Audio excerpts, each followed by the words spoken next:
Dans cette nouvelle session, nous allons voir l'architecture Prometheus.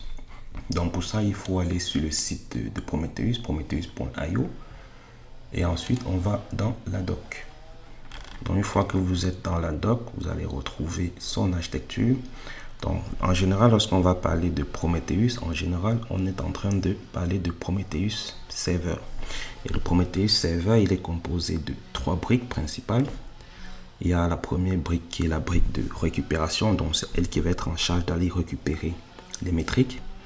On a la seconde brique qui est la Time Series Database, donc c'est une base qui va, une fois que les données auront été récupérées, va les stocker en dur.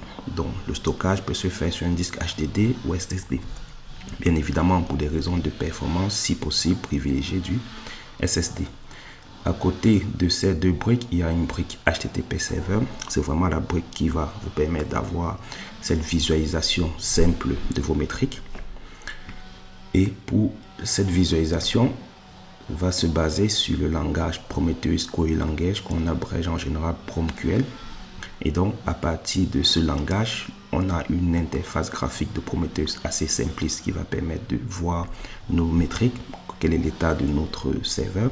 Mais cette interface n'a pas vocation à être utilisée en production parce que c'est une interface toute simple qui permet d'avoir une vision sur l'état des briques. Lorsqu'on veut rentrer dans des fonctionnements un peu plus avancés, faire des graphes, faire des diagrammes, on va plutôt se reposer sur la solution Grafana qui va elle aussi se baser sur le langage PromQL pour pouvoir récupérer vos métriques.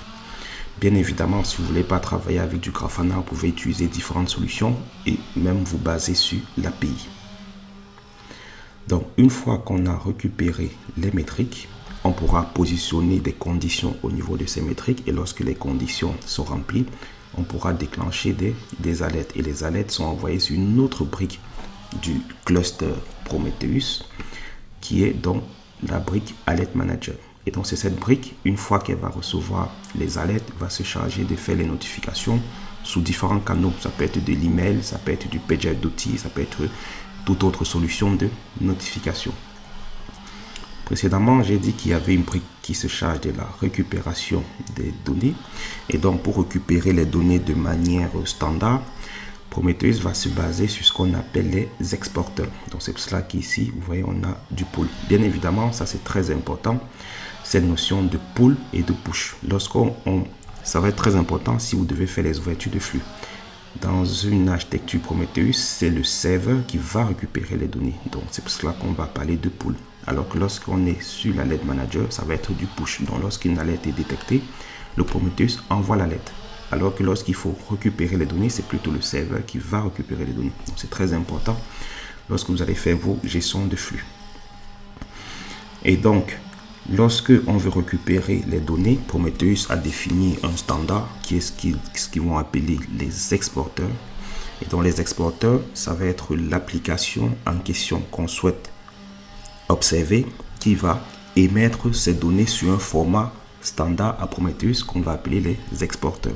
Donc, vu que Prometheus est de plus en plus utilisé et répond bien aux besoins des entreprises, de plus en plus de produits intègrent des exporteurs de manière native. Donc, quand vous prenez une solution comme Traffic et toute autre solution, il suffit d'activer un paramètre dans la configuration pour que désormais les données soient accessibles sous forme d'exporteur. Et ça, c'est valable pour plein d'autres applications.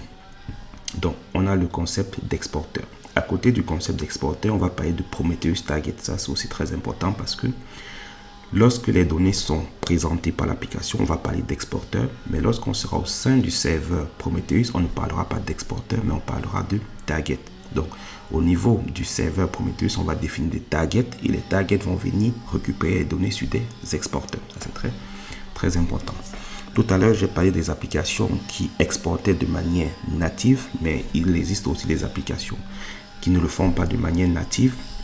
Et donc, lorsqu'on est dans ce genre de scénario, ce qu'on va recommander, c'est de passer par l'API et de générer une construction custom qui va se charger via l'API de récupérer les métriques et les présenter sous forme d'exporteur. Donc ça, on le fera dans une session plus tard comment créer un exporteur Prometheus. Donc ça, c'est les deux cas. À côté de ces deux cas, on a un autre cas, c'est le cas où vous avez par exemple un script qui s'exécute et génère des métriques que vous souhaitez récupérer au sein de votre cluster Prometheus. Comme je vous ai dit, les exporteurs vont mettre à disposition, et donc lorsque les exporteurs mettent à disposition, ça doit être une mise à disposition en continu. Donc l'interface doit être accessible en continu. Et donc, lorsque on est sur un script, le script va s'exécuter et ensuite il va s'arrêter. Il n'est pas possible d'avoir un affichage en continu. Et donc, pour résoudre ce genre de scénario, dans l'architecture Prometheus, on a ce qu'on appelle le push gateway. Ça va permettre, lorsque vous êtes dans ce genre de configuration, vous ne pouvez pas définir un exporteur, d'avoir un script qui va générer vos données ou autre élément qui va générer vos données, et ces données sont envoyées à la push gateway, et la push gateway va se charger donc de mettre ces données à disposition de votre Prometheus. En termes d'architecture, il est vraiment déconseillé d'utiliser le push gateway. Le push gateway doit vraiment être utilisé en dernier recours. Donc privilégiez bien évidemment les applications qui le mettent à disposition de manière native. Si ce n'est pas le cas, passez par une API pour développer votre propre exporteur. Parce que lorsque vous passez par le push gateway, il y a une fonction qu'on verra quand on entrera dans les détails de Prometheus, c'est la surveillance de l'exporteur. Donc lorsque vous passez par le push gateway, vous perdez par exemple ce concept de surveillance du nœud qui a produit la donnée, parce que la push gateway fait barrage à tout ce qui est derrière. Donc Prometheus n'a pas connaissance des éléments qui sont derrière. Donc ça doit être vraiment utilisé en dernier recours. Donc tout à l'heure, j'ai parlé de Prometheus qui va s'installer sur votre serveur, et la time series database va stocker vos données sur disque. Bien évidemment, Prometheus aujourd'hui est compatible avec la containerisation. Et donc, Prometheus peut aussi bien s'installer sur une VM que sur des conteneurs.